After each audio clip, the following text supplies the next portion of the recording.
Assalamualaikum warahmatullahi wabarakatuh. Alhamdulillahilladzi hadana lihada wa ma kunna linahtadiya laula an hadanallah. Asyhadu an la ilaha illallah wa asyhadu anna Muhammadan abduhu wa rasuluhu la nabiyya ba'dah. Wa qala Allah ta'ala fil Qur'anil Karim wa huwa asdaqul qailin. A'udzu billahi minasyaitonir rajim. Syahrul Ramadan alladzi unzila fihil Qur'an hudan lin-nasi wa bayyinatin minal huda wal furqan. Al-ayah. Wa qala an-nabi Muhammad sallallahu alaihi wasallam, talabul ilmi fariidatun ala kulli muslimin wa muslimatin.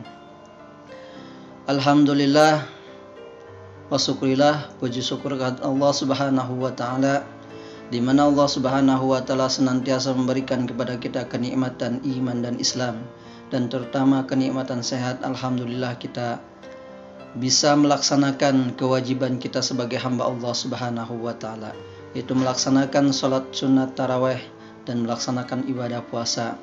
Dan alhamdulillah pada kesempatan yang berbahagia ini, pada malam 17 Ramadan, kita masih diberikan umur yang panjang untuk melaksanakan ibadah kepada Allah Subhanahu wa taala.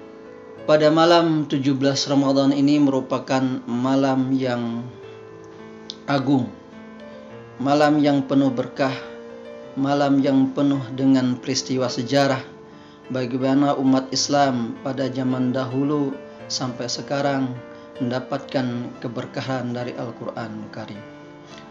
Sebelum Nabi Muhammad SAW diutus menjadi seorang nabi dan rasul, maka keadaan kota Mekah pada zaman dahulu, zaman yang penuh jahiliyah, zaman yang jauh dari ketaatan dan peribadatan kepada Allah Subhanahu wa taala.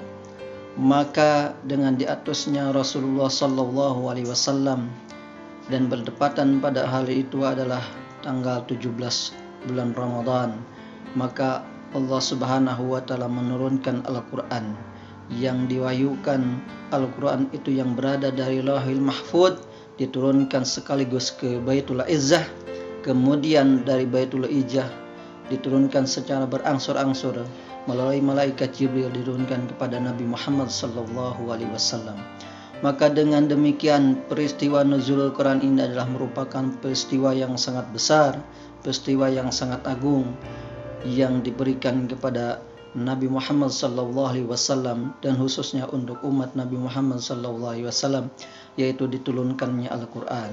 Maka pada malam itulah merupakan di mana pada malam 17 Ramadan adalah bertepatan dengan Lailatul Qadar.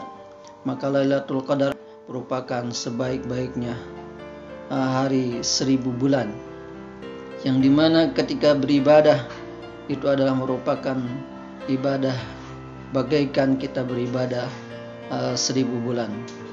Yang diriwayatkan, yang diceritakan oleh Nabi Muhammad SAW pada zaman dahulu adalah ada 4 golongan Bani Israel yang beribadah 80 tahun, dan 80 tahun itu tidak pernah meninggalkan hal-hal yang maksiat kepada Allah Subhanahu wa taala.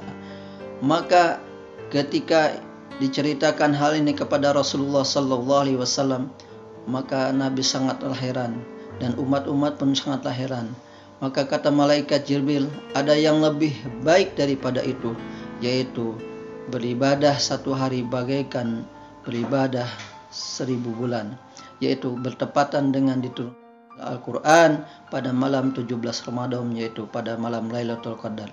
Sebagaimana Allah Subhanahu wa taala berfirman dalam Al-Quran, "Inna anzalnahu fi lailatul qadr, wa ma adraka ma lailatul qadr, lailatul qadr khairum min alfi syahr, tanazzalul malaikatu wa ruhu fiha biidzni rabbihim min kulli amr, salamun hiya hatta matla'il fajr." Maka alangkah tepatnya pada malam bulan Ramadan ini kita tingkatkan ibadah kita untuk meningkatkan agar supaya kita mendapatkan Lailatul Qadar. Maka alangkah indahnya kalau seandainya manusia berlomba-lomba pada malam ini untuk mendapatkan Lailatul Qadar. Maka kejarlah Lailatul Qadar itu bukan di akhir bulan, di akhir minggu, akan tapi di awal Ramadan sampai di akhir Ramadan. Maka maka bagaikan kita mencari jarum di tengah jerami atau di padang pasir, maka disitulah kita akan menemukan bagaimana jarum itu akan kita temukan. Maka kita harus dicari dari awal sampai ujung. Maka begitu pula kita akan ingin mendapatkan Lailatul Qadar, maka Lailatul Qadar itu harus kita dapatkan dari awal Ramadan sampai akhir Ramadan. Maka disitulah kita akan berlomba-lomba bagaimana caranya kita mendapatkan Lailatul Qadar. Maka alangkah bahagianya bertepatan pada tanggal 17 Ramadan ini kita merayakan nuzulul Quran, bagaimana Al-Quran diturunkan ke dunia ini sebagai pedoman hidup, sebagai langkah kita untuk menuju kebahagiaan. Sebagaimana Allah Subhanahu wa Ta'ala menciptakan manusia, dan menciptakan manusia itu tidak dibiarkan begitu saja, akan tapi Allah Subhanahu wa Ta'ala memberikan panduan agar manusia hidupnya lurus, selalu taat kepada Allah Subhanahu wa Ta'ala. Maka dengan demikian Allah Subhanahu wa Ta'ala mengutus Nabi Muhammad, dan Nabi Muhammad diberikan oleh Allah Subhanahu wa Ta'ala panduan, yaitu Al-Quran yang diturunkan pada malam 17 Ramadan ini.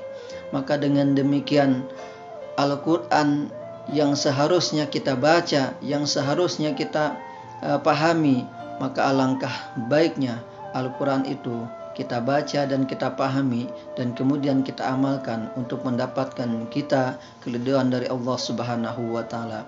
Karena kehidupan dunia ini adalah kehidupan yang sementara, akan tetapi sementara ini, bagaimana yang sementara ini menjadi yang bermutu, bermakna, maka dengan demikian Allah Subhanahu wa Ta'ala memberikan panduan, yaitu Al-Quran yang diturunkan kepada Nabi Muhammad melalui malaikat Jibril. Maka dengan demikian Al-Quran sebagai pedoman umat manusia, maka dengan seyogyanya kita sebagai umat Nabi Muhammad SAW harus menjunjung tinggi, mengamalkan dan memahami Al-Quran. Pada malam Ramadan ini atau di bulan Ramadan ini, maka kita harus berlomba-lomba membaca Al-Quran agar kita menjadi manusia yang bertakwa. Sebagaimana Allah Subhanahu wa Ta'ala berfirman, Ya ayyuhalladzina amanu kutiba alaikumus syiyamu kama kutiba alal ladzina min qablikum la'allakum tattaqun. Sebagaimana Allah Subhanahu wa Ta'ala memerintahkan kepada umat manusia pada zaman dahulu untuk berpuasa, dan kemudian kita disuruh untuk berpuasa, dan tujuannya tidak lain dan tidak bukan adalah agar kita menjadi orang yang bertakwa. Maka orang yang bertakwa itu adalah imtisalul awamir wajtinabun nawahi, orang yang selalu melaksanakan perintah Allah dan menjauhi segala larangan Allah Subhanahu wa Ta'ala. Maka menjadi orang yang bertakwa adalah harus menjauhi segala larangan Allah Subhanahu wa Ta'ala dan menjauhi segala dan melaksanakan segala perintah Allah Subhanahu wa Ta'ala. Maka dengan demikian orang yang bertakwa itu akan disediakan oleh Allah Subhanahu wa Ta'ala wa'iddatil muttaqin, disediakan orang-orang yang bertakwa itu, wasari'u ila magfiratin min rabbikum wa jannatin adwas samawati wal ard.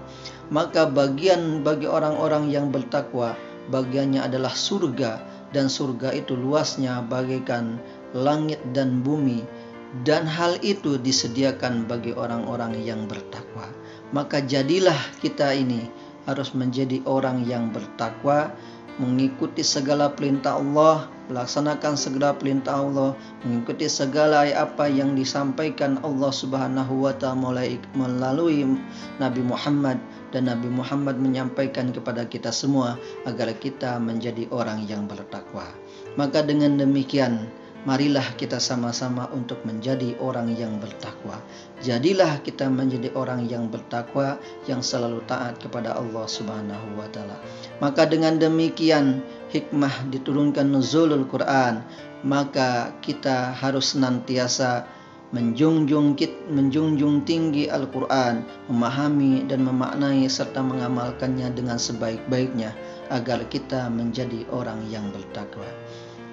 Hadirin pemirsa yang dimanapun Anda berada, itulah yang saya dapat sampaikan. Semoga apa yang saya sampaikan mendapatkan berkah dan hikmah, dan apapun yang ada kesalahan, mohon maaf yang sebesar-besarnya. Kita sebagai manusia tidak terlepas dari salah dan hilaf. Maka dengan demikian, mari kita berdoa kepada Allah Subhanahu wa Ta'ala agar senantiasa di ujung Ramadan ini kita terus berlomba-lomba agar kita menjadi orang yang bertakwa, terus kita mencari keridhaan Allah Subhanahu wa Ta'ala, dan mudah-mudahan musibah yang menimpa negara Indonesia ini, segala sirna di muka bumi ini, yang khususnya kita terkena virus COVID-19 ini, mudah-mudahan dengan di bulan suci Ramadan ini kita sama-sama berdoa kepada Allah Subhanahu wa Ta'ala. Mudah-mudahan kita dijauhkan dari segala musibah yang menimpa bangsa Indonesia, menimpa kita, keluarga kita, dan mudah-mudahan Allah Subhanahu wa Ta'ala jauhkan. Dengan demikian, mohon maaf dengan segala perhatian, dan terima kasih atas segala perhatian, dan mohon maaf atas segala kekurangan. Wallahu muwaffiq ila aqwamit thoriq. Wassalamualaikum warahmatullahi wabarakatuh.